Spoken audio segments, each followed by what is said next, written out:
Shri Venkateswara gold తాకట్టులో ఉన్న మీ బంగారాన్ని విడిపించి కొనబడును.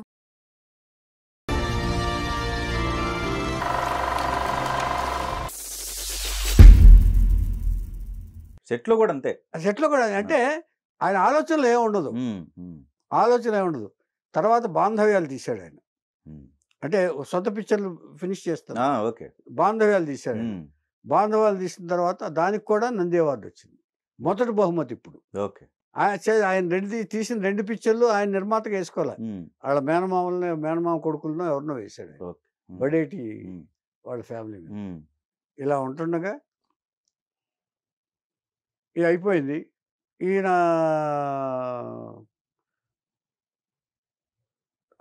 ఈ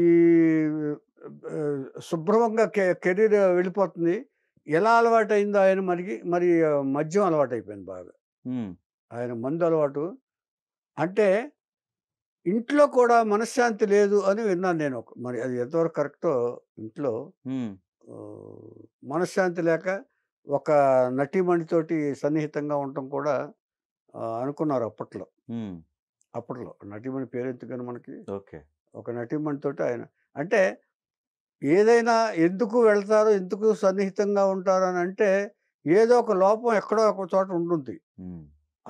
వాళ్ళ మైండ్ సొలేస్ కోసం, సొలేస్ అంటే వాళ్ళకి ఆ ఓదార్పు కోసం ఇంకొక చోట ఆశ్రయిస్తారు వాళ్ళు. అలాంటి పరిస్థితుల్లో వచ్చిందేమో ఆయన. ఆవిడ కొంచెం మరి లీలావతి గారు కమాండో మరి ఏమిటో తెలియదు మనకి. లేకపోతే ఈయన చేసిన పద్ధతులు ఏమైనా నచ్చలేదో ఏదో డిఫరెన్స్ ఆఫ్ ఒపీనియన్స్ ఉన్నాయి వాళ్ళకి మధ్యలో. ఆర్గ్యుమెంట్స్ జరుగుతూ ఉంటాయి. ఆయన సొలేస్ దాన్ని ఓదార్చుకోవడానికి ఏం చేస్తాడంటే బాటిల్ని ఆశ్రయిస్తాడు ఆయన ఎక్కువ. కానీ ఆయన మందు విపరీతమైన అలవాటు అంట. వేస్తే వారం రోజులు వరుసగా బయటికి రాడట, ఆయన సమాధిలో వెళ్ళిపోతాడు. చాలా షూటింగ్స్కి తాగి వచ్చేసి మైకంలో పడుకుంటాడు. ఓకే, పడుకుంటే వెళ్ళి లేపుతారు. ఎందుకు లేపలేదంటాడంట. లేపితేనే కోపడతాడు. అదేలే. ఎవరైనా టాలెంట్ ఉన్న వాళ్ళకండి, మేధావులకు కానీ లేకపోతే ఇంకోటి కానీ కొంచెం కోపం ఎక్కువ ఉంటుంది. రైట్. దాన్ని మనం వాళ్ళ టాలెంట్నే మనం తీసుకుంటాం. అలాగే ఆయన ఇంత లేట్ చేశారు ఆ సీన్కి. 4 గంటలు పట్టే సీను 1 గంటలో చేసేస్తాడు ఆయన, సింగిల్ టేక్. అందుకే వీళ్ళందరూ కూడా ఆ యాక్సెప్టెన్స్ అందుకే. అవును. అంచేత రంగారావు గారు లేకపోతే కుదరదు అని. మీకు ఇది వరకు ఒకసారి చెప్పాను నేను. ఇది అయిన తర్వాత ఆయన ఎండ్ గురించి తర్వాత చెప్తాను నేను. సరే, ఎండ్ చెప్పేసిన తర్వాత విషయాల్లో ఒక 2-3 ఇన్సిడెంట్లు ఉన్నాయి, అవి చెప్పి ముగిస్తాను నేను. రంగారావు గారి ఆయన ఎండ్ ఎలా వచ్చింది అనేది. ఆయన చేస్తున్నారు. ఒకసారి హార్ట్ అటాక్ వచ్చిందండి ఆయనకి. ఇలా చేస్తుండగా 1971లోనో 2లోనో హార్ట్ అటాక్ వచ్చిందండి. డాక్టర్లు చెప్పారు, హాస్పిటల్ చేరారు. డాక్టర్లు చెప్పిన తర్వాత మీరు చాలా ఫుల్గా రెస్ట్ తీసుకోవాలి, అసలు ఆవేశపడకూడదు, కంప్లీట్. అంచేత ఇంకో సినిమా గురించి చెప్పాలండి. తాత మనోళ్ళ కంప్లీట్ ఆయన సినిమా. తాత మనోళ్ళ చిత్రం గురించి చెప్పుకోపోతే రంగారావు గారి చరిత్రలో ఇప్పుడు సంపూర్ణం కాదు. కరెక్ట్. మనకి ఈ సినిమా ద్వారానే దర్శక దిగ్గజం దాసరి నారాయణరావు గారు అసలు కంప్లీట్ రంగారావు గారి మీద బేస్ చేసి కథ.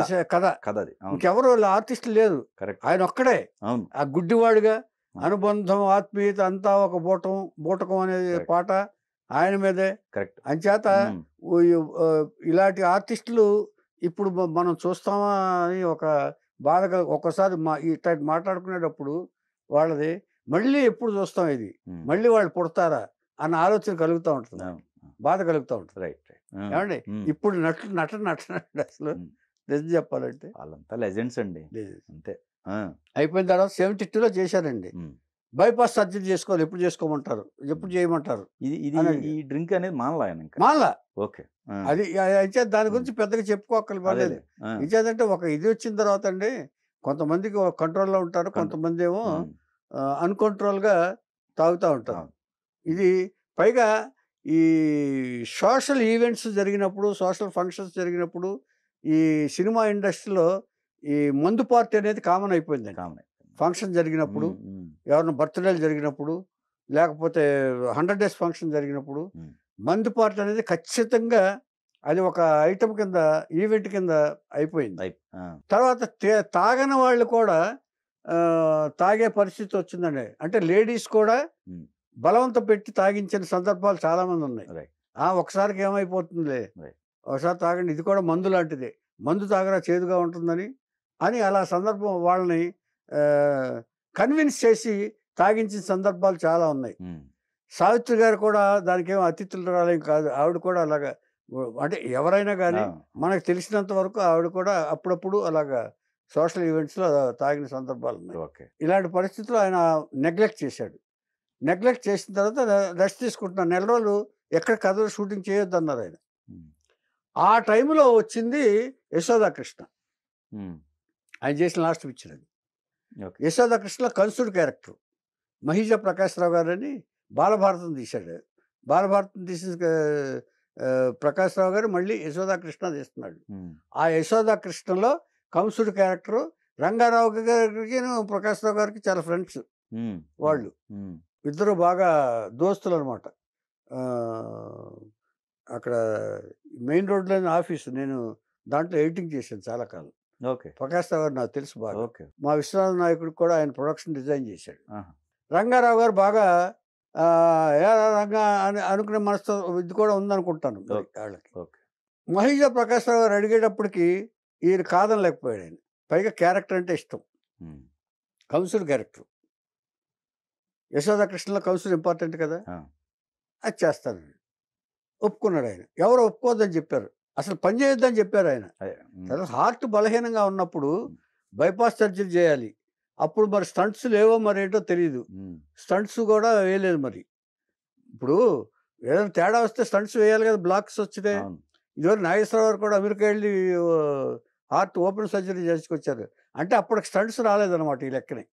72 స్టంట్స్ వచ్చిండు. ఇప్పుడు మనందరూ స్టంట్స్ వేస్తున్నారు అందరికి. ఏమండి, బైపాస్ సర్జరీ చేసుకోవాలా, రెస్ట్ తీసుకుంటున్నారు. రెస్ట్ తీసుకుంటుండగా ఈ క్యారెక్టర్ వచ్చింది. ఈ క్యారెక్టర్ ఎక్కడొచ్చింది? మైసూర్లో చేశారు. అది షూటింగ్ మైసూర్లో చేశారు. ఎంత స్ట్రెయిన్ అండి. ఆభరణాలు హార్ట్కి ఎప్పుడు కూడా కంప్లీట్ చాలా ఇదిగా ఉండాలి. ఆ కంప్లీట్ ఈ కిరీటాలు, ఆభరణాలు ఇంత వేసి బరువులు ఉంటాయండి. ఇవి మామూలు తేలిగ్గా ఉండవు. ఏమండి, ఆభరణాలతో నటించి రోజు ట్రావెల్ చేసి ప్యాలెస్కి వెళ్ళి, ప్యాలెస్లో వేస్తారు కదండి, మైసూర్ ప్యాలెస్లో, అక్కడక్కడ చేసి వచ్చేటప్పుడు కలిసిపోయాడు ఆయన. వచ్చిన తర్వాత ఇంటికి వచ్చాడు ఆయన. ఇంటికి వచ్చిన తర్వాత శుభ్రంగా చేశారు. ఇంట్లో రెస్ట్ తీసుకున్నారు. ఒక రోజు 2 రోజులు రెస్ట్ తీసుకున్న తర్వాత బాత్రూమ్కి వెళ్ళొచ్చారు. మళ్ళీ ఇది తాగినట్టున్నారు. బాత్రూమ్కి వెళ్ళొచ్చారు. బాత్రూమ్కి వెళ్ళి అలా వెళ్ళి రెడీ అవుతున్నారు, తప్పమంట మంచం మీద పడిపోయారు. జూలై 18 రాత్రి, పగలు పడిపోయిన తర్వాత కంప్లీట్ షాక్ అందరూ. సరే, ఆవిడకి ఒక నమ్మకం ఉంది, లీలావతి గారికి, మేడం గారికి నమ్మకం ఉంది. ఏమని నమ్మకం? ఆ చనిపోతే బాడీని ఎవరికి చెప్పలా, 24 గంటలు అలాగే ఉంచితే ఆవిడ గురువు ఎవరో చెప్పారంట, అలా వస్తే దాన్ని బతికించవచ్చు అని చెప్పేసి. బాడీని అలా ఉంచేస్తే, కదలకుండా ఎవరు టచ్ చేయకుండా ఉంచేస్తే బతికించవచ్చు అని గురువు గారికి ఫోన్ చేసింది. ఆవిడ ట్రై చేసింది. దాసరి గారికి కాదు, ఆయన గురువు గారికి, ఆవిడ గురువు గారికి ఎవరో గురువు గారు ఉన్నారట, పూజలు చేసే గురువు గారు. పూజలు చేస్తారు కదా. అవునండి, ఆ పూజలు చేసే గురువు గారు. తాంత్రికుడు అంటే తాంత్రికుడు అనలేము మనం, పూజ చేసే గురువు గారు ఒకడు. ఇప్పుడు భూతాల రాజు ఉంటారు, వాళ్ళు ఆయన ఫోన్ చేస్తే ఫోన్ అందల, అప్పుడు ల్యాండ్ లైనేగా, ఫోన్ అందల. ట్రై చేసేటప్పటికి అందరూ వస్తున్నారు. రంగారావు గారు పోయారని తెలిసి మొత్తం వస్తున్నారు. ఎవరిని రాని వాళ్ళ పైకి మేడ మీద ఉంది. నేను చూశాను రంగారావు గారు బాడీ అలా పడుకున్నారు. బన్నీ చేతులు బన్నీని వేసుకుని ఆ లోపల ఏదో డబ్బులు కట్టలే ఉన్నట్టుగా చూపించింది అప్పట్లో. ఇలాగా నేను చూశాను సార్, పైకి వెళ్ళి రంగారావు ఇంటికి వెళ్ళి పైకి చూశాను. రాని వాళ్ళ రామానాయుడు గారు అప్పుడు చక్రవాకం ఇంకో 2 పిక్చర్లు చేస్తున్నారు ఆయన. రామనాయుడు గారి పిక్చర్ సగంలో ఉంది. యశోదాకృష్ణ ఆగిపోయింది. అదే యశోదాకృష్ణలో ఇక ఏదో మేనేజ్ చేశారు. ఈ అంత్యక్రియలంతా తీసి ఆ యశోదాకృష్ణలో యాడ్ చేశారు అప్పట్లో. ఏమండి ఎవరిని రానివ్వట్లా. రామనాయుడు గారు వచ్చారు, ఇప్పుడు నిర్మాతలు వచ్చేస్తున్నారు, ఆర్టిస్టులు వస్తారు. అప్పుడు హబీబుల్లా రోడ్డు అనుకంటే అక్కడ రోడ్డు అంతా సినిమా వాళ్ళే కదండి. గుమ్మడి గారు అంతా మొత్తం సినిమా వాళ్ళే కదా. వస్తుంటే ఎవరిని రానివ్వలే. 24 hours అయిపోయిన తర్వాత అప్పుడు అందరూ గోల పెడుతుంటే ఆవిడ ఎలా చేస్తే కిందకి దింపారు. కిందకి దింపి అప్పుడు అంత్యక్రియలు చేశారు. రామారావు గారు, రంగారావు గారు. సో అలాగా ఆయన ఎండ్ ఇలా అంటే నెగ్లిజెన్స్. హార్ట్ అటాక్ వచ్చిందంటే ముందు వైద్యం చేసుకోవాలనే అది లేకపోవటం. అది ఎందుకు లేదు? ఈ తాగినప్పుడు ఇట్లాంటి సీరియస్నెస్ భయాలు ఉండవు వాళ్ళకి. భయాలు ఉండవు. మెయిన్ భయం పోగొట్టుకుంటారు. అలా అయిపోయింది. అలా అయిపోయిన తర్వాత మాకు ఇక మనం ఇన్సిడెంట్గా చెప్పుకుంటే ఈ విజయవాడ షావుకారు దీంట్లో విజయ నిర్మల హీరోయిన్గా చేస్తే రంగారావు గారు క్యారెక్టర్ వేస్తుంటే ఆయన ఈ అమ్మాయి హీరోయిన్గా పనికిరాని విజయ నిర్మల దాంట్లో రంగారావు తీసేస్తే ఈ అమ్మాయి హీరోయిన్ ఏంటి పంపించేయండి అన్నారు. పంపించేయండి అంటే అప్పుడు వాళ్ళ ఎస్వి సుబ్బయ్య నాయుడు గారిని పెట్టి సినిమా తీశారు తప్ప రంగారావు గారిని వదిలేసుకున్నారు. అంటే వదిలేసుకోవటం అంటే నటుడిని వదిలేకోవటం కాదు, ఆయన యాటిట్యూడ్ కరెక్ట్గా లేదు. విజయవాడతో డీల్ చేసిన విధానం అంతకుముందు కూడా కాల్ షీట్ల మీద సంతకం పెట్టారు. అందుచేత అది ఒక అంటే తమిళ్ పిక్చర్ కదా అది. ఈయన కొన్ని కాంప్రమైజ్ అయినాయి. ఇప్పుడు దాసరి గారిది కూడా నేను డైలాగ్ మార్చనంటే వెళ్ళిపోయి మళ్ళీ ఆయన కాంప్రమైజ్ వచ్చాడు. చెప్పుకున్నాం మనం డీటెయిల్ చెప్పక్కర్. అవునవును, ఇలాంటి ఇన్సిడెంట్లు కొన్ని ఉన్నాయండి. ఆయన ఆర్టిస్టుల మీద ఇచ్చేసి తర్వాత ఒక్కోసారి ఒక డైలాగ్ వేస్తే అందరూ హర్ట్ అవుతారు. రామారావు గారు పాండవ వనవాసంలో నా తొడ మీద కూర్చోన్న తర్వాత దారుని రాజ్య సంపదలు అంటూ ఒక పద్యం ఉంటుంది. రామారావు ఆవేశంగా పాడతారు కదా, పాడంగానే ఈయన బానిసలు అన్నాడు అంతే. మొత్తం షాక్ అందరూ. ఆ డైలాగ్ లేదు ఒరిజినల్ గా. రామారావు గారు హర్ట్ అయ్యారంట. ఎందుకంటే నువ్వు అంత ఆవేశపడుతున్నావు, ఇది పడుతున్నావు, నేను ఒక్క డైలాగ్ చెప్పేసి అందరూ డిస్కషన్ అయిందంట. తప్పే ఉంది, నాకు ఆటోమేటిక్గా వచ్చేసింది ఆ డైలాగు. అడిగారట ఇదేంటే రామారావు గారు అంత చేస్తుంటే నువ్వు ఇది రంగారావు గారిని అడిగారట అందరూ. అంటే అక్కడ తప్పే ఉంది, నాకు ఆటోమేటిక్గా వచ్చేసింది డైలాగ్, అది నేను ఆర్టిస్ట్ని అన్నాడు. అంతే. స్వయంకృత అపరాధాలు ఏమున్నాయండి? డ్రింక్ అనేది ఒకటి వదిలిపెడదాం, ఏం లేదు, జాగ్రత్తలు తీసుకుపోవటం అండి హెల్త్ మీద. అంటే ప్రాపర్టీస్ బాగానే ఉన్నాయండి. ప్రాపర్టీస్ స్వయంకృత అపరాధాలు అంటే ఆయన మనశ్శాంతి కోసం, ఇంట్లో మనశ్శాంతి లేకపోతే బయట మనశ్శాంతి కోసం వెతుక్కుంటారండి. అది ఒక్కటే ఆయన తప్ప నేను విన్నది అంతే. అది నేనంటే గ్యారంటీగా కాదు, నేను విన్నది తెలుసు. ఆవేళ అప్పుడు ఆవిడ కూడా వచ్చింది, ఆ నటీమణి కూడా వచ్చింది అక్కడికా, ఏడుస్తూ వచ్చింది. ఎలా చేయలే, నేను ఉన్నాను అప్పుడు. I was there. నేను ప్రెజెంట్ అక్కడ. రివీల్ చేయండి పేరు. ఛాయాదేవి గారు. ఛాయాదేవి గారా? ఛాయాదేవి గారికి రంగారావు గారికి కొంచెం సాన్నిహిత్యం ఉంది. అంచేత ఆవిడ ఏడుస్తూ వచ్చింది. ఆవిడ నేనున్నాను, ఆవిడ అరుస్తూ వచ్చింది. అరవకండమ్మ చాలా మంది పంపించేశారు ఆవిడ ఆయన చూడాలని. చూడడం వల్ల ఎవరు పైకి రానివాళ్ళ, నేను ఉన్నాను ఆవిడ. ఈ గందరగోళం అంతా ఉన్నాను. ఎందుకంటే ఆ రోజునే మా దగ్గర పనిచేసిన ఒక కో డైరెక్టర్ చనిపోయాడు. ఆయన జూలై 18. అక్కడి నుంచి ఇక్కడికి వచ్చాను నేను. ఆయన చూసేసి ఇక్కడికి వచ్చాను. రంగారావు గారు పోయారని తెలిసింది అక్కడ. అప్పుడు వెంటనే వచ్చాం. అంటే మేము రంగారావు గారితో నేను సినిమా పనిచేశాను, ఇది సంసార సాగర్. ఏమనేవాడు ఆయన, ఏ సార్ భయం వేస్తుంది సార్ అన్న. భయం ఎత్తుకో నేను అన్నాను ఆయనతో. ఏ సార్ మీరు నాకు పిలిస్తే భయం వేస్తుంది సార్. భయం ఎత్తుకు నేనే చేస్తాను అన్నాడు. సో ఇది రంగారావు గారి లైఫ్ కి సంబంధించింది. పైగా అసలు ఆయన లాంటి నటుడు ఉంటాడా? తర్వాత ఒక విషయం చెప్తా మర్చిపోయాను నేను. ఈయన నర్తనశాలలో కీచకుడు వేసిన తర్వాత ఆఫ్రో ఏషియన్ దీంట్లో జకార్తాలో ఒక చిత్రోత్సవం జరిగింది. అక్కడికి వెళ్తే ఈయన ఈయనకి ఉత్తమ నటుడు బహుమతి ఇచ్చారు అక్కడ జకార్తాలో ఇంటర్నేషనల్ గా. ఓకే. ఈయన క్యారెక్టర్ ప్రథమ నటుడు రంగారావు గారు. ఓకే. తర్వాత ఈయన యముడి వేషంలో సెట్ లో ఉండగా చైనా ప్రధాని వచ్చి ఈయన్ని చూశాడు, ఈయన అభినందించాడు ఆ గెటప్ చూసి. ఇంటర్నేషనల్ అవార్డు పొందిన మొట్టమొదటి నటుడు ఈయనే. తర్వాత తను డైరెక్ట్ చేసిన మొదటి 2 చిత్రాలకి నంది అవార్డు పొందిన దర్శకుడు ఈయనే. లేదు సార్, ఏం లేదు. కాకపోతే ఏంటంటే ఈ అలవాట్లు, తండ్రి అలవాటు కొడుకు కూడా వచ్చి, ఆ కొడుకు తండ్రి పోయిన 15 ఏళ్ళకి చనిపోయాడు. కోటేశ్వరరావు తండ్రి పేరు పెట్టాడు ఆయన, రంగారావు గారు తన తండ్రి పేరు పెట్టాడు. అదేలేండి. ఈయనేమో వాళ్ళ తాతగారి పేరు పెట్టుకున్నారు. అంటే ఆయన తండ్రి పేరు ఈయన పెట్టారు, ఈయన తండ్రి పేరు ఈయనకి పెట్టాడు. కరెక్ట్. ఇలాగా రంగారావు గారు బాబు, వాళ్ళ బాబుకి కూడా సేమ్ అదే అలవాటు. ఇప్పుడు మనోడు ఉన్నాడండి, మనోడు తెలుసండి, ఆ కొడుకు ఒక మనోడు ఆర్టిస్ట్ గా ట్రై చేస్తాడు. ఎవరు గుర్తించట్లేదని బాధపడుతున్నాడు అప్పుడప్పుడు.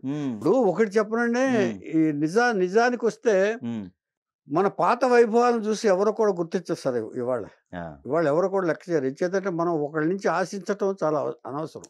టాలెంట్ కూడా కాదు, టాలెంట్ తోడు అదృష్టం ఉండాలి సార్. టాలెంట్ ఒకటే చాలదు. ఇప్పుడు మనం నీట్గా చేస్తున్నాం, మనం నిజాయితీగా చేస్తున్నాం. ఇది ఎంచేత ఎక్కడ బ్యాడ్ మెసేజ్లు మనం వెళ్లకుండా ఉండటానికి మనం ట్రై చేస్తున్నాం. ఎక్కడన్నా మనలో మాట్లాడటంలో తప్పులు జరిగినాయి అనుకోండి, అవి ఇక భగవంతుడికి తెలియాలి. ఇప్పుడు ఓకే, బాబు విషయం ఓకేనండి. కూతురు సెటిల్ అయిపోయావు, కూతురు పెళ్లి చేసి అందరికి ఏం లేదు. ఆవిడ కూడా చాలా 2000 సంవత్సరం వరకు ఉన్నారండి. ఆవిడ కూడా అందరినీ మన వల్లే మనవరాళ్ళని అంతా ఇచ్చేసి అంతా సెటిల్ చేసి ఆవిడ ఫ్యామిలీని సెట్ చేశారండి. ఆవిడ కూడా ఇచ్చేదంటే పైగా వాళ్ళు పెద్ద ఫ్యామిలీ అండి, రాజకీయ నాయకుల ఫ్యామిలీ వాళ్ళు. బడేటి వెంకటరామయ్య గారు అంటే అప్పుడు, ఇప్పటికీ ఆయన ఎవరో ఎమ్మెల్యే గారు కూడా ఉన్నారంట బడేటి వాళ్ళు ఆ సైడ్. అంచేత ఫ్యామిలీకి ఏమీ లోటు లేదండి, ఫ్యామిలీకి ఏమి అన్యాయం చేయలేదు, కంప్లీట్ ఇచ్చేశాడు. ఏదన్నా ఉంటే మనసులో అనేస్తాడు ఆయన. ఒకసారి నేను చూసినప్పుడు తాతమ్మనుడు ఫంక్షన్ జరుగుతున్నప్పుడు వెళ్ళాను నేను, అశోక్ హోటల్లో మెడ్రాస్. వెళ్తుంటే రామారావు గారు ఫంక్షన్కి వచ్చారు. రామారావు గారు ఇలాంటి ఫంక్షన్లకు ఊరికే రావటం కాదు, ఆయన వచ్చే ముందు ఒకసారి తాతమ్మనుడు సినిమా చూస్తే బాగుండేది, ఆయన చూడలేదని తెలిసింది. చూస్తే ఇంకా మాట్లాడడానికి అవకాశం ఎక్కువ ఉంటుంది కదా అని రామారావు గారి మీద చురకేసాడు. అట్లా స్ట్రైట్ ఫార్వర్డ్గా మాట్లాడేస్తారు. ఆ తర్వాత మేము హోటల్కి వెళ్ళాం, అక్కడ వాళ్ళతో పాటు మేమంతా లంచ్ డిన్నర్ చేసాం. సో ఇప్పుడు ఓకే, ఈయన జర్నీ మనం ఇప్పుడు దాకా మాట్లాడుకున్నాం.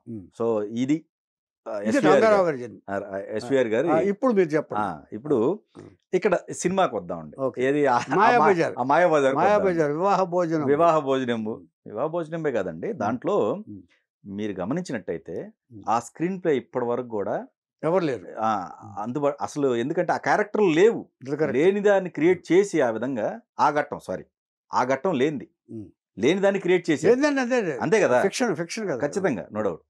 దాంట్లో కొన్ని షార్ట్స్ అండి, ఇప్పుడు మన బాట్లే గారి అలా కూర్చుంటాడు, అది కూడా కాదు, కొన్ని షార్ట్లు చెప్పాక చెప్తా, అది లాస్ట్ షార్ట్ గా. ఇప్పుడు సావిత్రి గారు చైల్డ్హుడ్ టైంలో ఒక పాట ఉంటది, పెద్దదైపోతుంది, ఆ వేవ్స్ లో పెద్దదైపోతుంది, రివీల్ చేయటం. ఎంత గొప్ప విషయం అండి. అవునవును, ఎంత అసలు ఏంటి మామూలు విషయం ఆ షాట్ లో. కరెక్ట్. నెంబర్ 2, ఇప్పుడు ఎడబాటు చెప్పాలి. ఇప్పుడు ఎవరు, సావిత్రి గారిది నాగేశ్వరరావు గారిది అనుకోండి, దాన్ని రివీల్ చేయాలి. ఏది మనకి విజువల్ గా ఏం చేశారు, మిర్రర్ లో ఆవిడ వస్తే ఆవిడ మిర్రర్ ఎదురుగా, ఇప్పుడు మనం మిర్రర్ దగ్గరికి వెళ్ళాము, మిర్రర్ లో ఎవరు ఉంటారు, మనమే ఉండేది, కానీ దాంట్లో ఆయన ఉన్నాడు, నాగేశ్వరరావు గారు ఉన్నారు.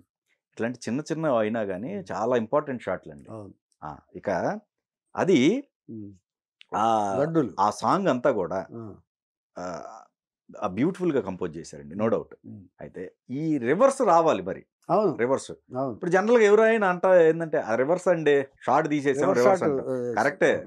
మరి ఏదైతే రివర్స్ కాకముందు ఏదైతే ఉందో ఆ షార్ట్ ని ఎలా తీసుంటారు, ఆయన ప్రొఫైల్లో ఈ ఒక్కొక్కటిగా వేయలేరండి అది కూడా. దానికి ఒక మొత్తం పైప్ క్రియేట్ చేసి అదే ఆ అలా పైపులో నుంచి ఒక ఆర్డర్లో వెళ్ళి పడవాలి అవి. ఆర్డర్లో ఆ వెళ్ళిపడాలి. లడ్లు కూడా ఒక ఆర్డర్లో వెళ్ళి పడాలి. అవునవును. ఆయన ఆర్డర్లో అది మాస్క్ వచ్చి చేశారు, మాస్క్ వచ్చిన చేశారు. తర్వాత ఆయన లిప్ కూడా సింక్ అయ్యి తింటూ ఉండాలి. అవునవును. ఇవి చాలా బ్యాలెన్స్ చేయాలన్నమాట. అవును. అట్లా తీశారంటండి అది ఆ షాట్. అవును. అది చాలా మంది నేను అడిగాను, ఏమంటే ఇట్లాంటి కొన్ని షార్ట్స్ ఉన్నాయి. ఇది ఒకటి చిన్న ఎగ్జాంపుల్ చెప్పాను నేను. అవును. కొన్ని షార్ట్స్ అడిగితే ఇప్పుడు అవును. కూడా వాళ్ళు ఈ తాళం తీయటమేమో స్టాప్ బ్లాక్స్లో తీస్తారండి. ఉమ్, ఇలా తీసి ఒకటి ఆ, కట్ చేస్తారు, ఉమ్. మళ్ళీ తీసి ఒకటి కట్ చేస్తారు. స్టాప్ ఇవన్నీ బ్లాక్స్ తెలుసండి. తాళం తీయటం. అదే తెలుసు, అదే ఓకే, వాటి వరకు ప్రాబ్లం లేదు. బట్ ఇవి మోషనే ఇది కరెక్టేనండి. ఇది కెమెరామెన్ గారు బాగా ఇచ్చేసి ఉంటాడు. పైగా అది ఆయన ఇంట్రడక్షన్ షాట్ కూడా మీరు గమనించినట్టయితే ఇంట్రడక్షన్ లో ఆ మూమెంట్ లో వచ్చి పడిపోతారు ఆయన. అవునవును. ఒక్కసారిగా అవును. ఏది పెద్దగా అవుతారు అది. అవునవును. అది కూడా అది అక్కడ డ్రమ్స్ మోగుతూ ఉంటాయి. అదే లైట్ కరెక్ట్ కరెక్ట్ గుర్తున్నాయి, ఇప్పటికీ గుర్తున్నాయి. అసలు టెక్నికల్ గా చెప్తున్నాను. అయ్యో, ఇప్పుడు మనందరం గ్రాఫిక్స్ లో వాడుకుంటున్నాం. రంగారావు గారు లాంటి నటుడు, మామూలుగా రంగారావు అనే పేరు ఉంది కానండి, ఆయనకి ఇంకేదో కావాలి. తర్వాత ఇంకో విషయం చెప్పడం మర్చిపోయాను. గుమ్మడి గారికి ఈయనకి గొడవ జరిగిన తర్వాత గుమ్మడి గారు తేలిగ్గా తీసుకున్నాడు. పెద్ద ఆయన అలా అనుకోవటం సహజంలే, ఆయన నాకంటే పెద్ద, నాకు ఇన్స్పిరేషన్ ఆయన అని గుమ్మడి గారు చాలా సభలో చెప్పారు. అమెరికా వెళ్ళిన తర్వాత ఇది మైండ్లో పెట్టుకుంటే నోట్లోంచి రాదండి మాట. ఎప్పుడు కూడా ఒకళ్ళ గురించి పగ కానీ కోపం కానీ పెట్టుకుంటే మనం మాట్లాడే మాటల్లో అది ఆయన మీద అభిమానం కురిపించే మాటలు రావు. అయిన తర్వాత రేపు అది ఏమవుతుందంటే, అమెరికాలో వాళ్ళు స్పీచ్ ఇస్తూ గుమ్మడి గారు, నాకు చాలా ఇష్టమైన నటుడు ఎస్వి రంగారావు గారు, ఆయన చూస్తున్నాడు. ఆయన అంటే ఒక్కోసారి చిన్నపుచ్చుకోవాల్సి వస్తుందండి. మనం తిట్టిన వాళ్ళే మనల్ని పొగిడారనుకోండి, ఒక్కోసారి యువతల వాళ్ళు చిన్నపుచ్చుకోవాల్సి వస్తుంది. అంతేగా మరి.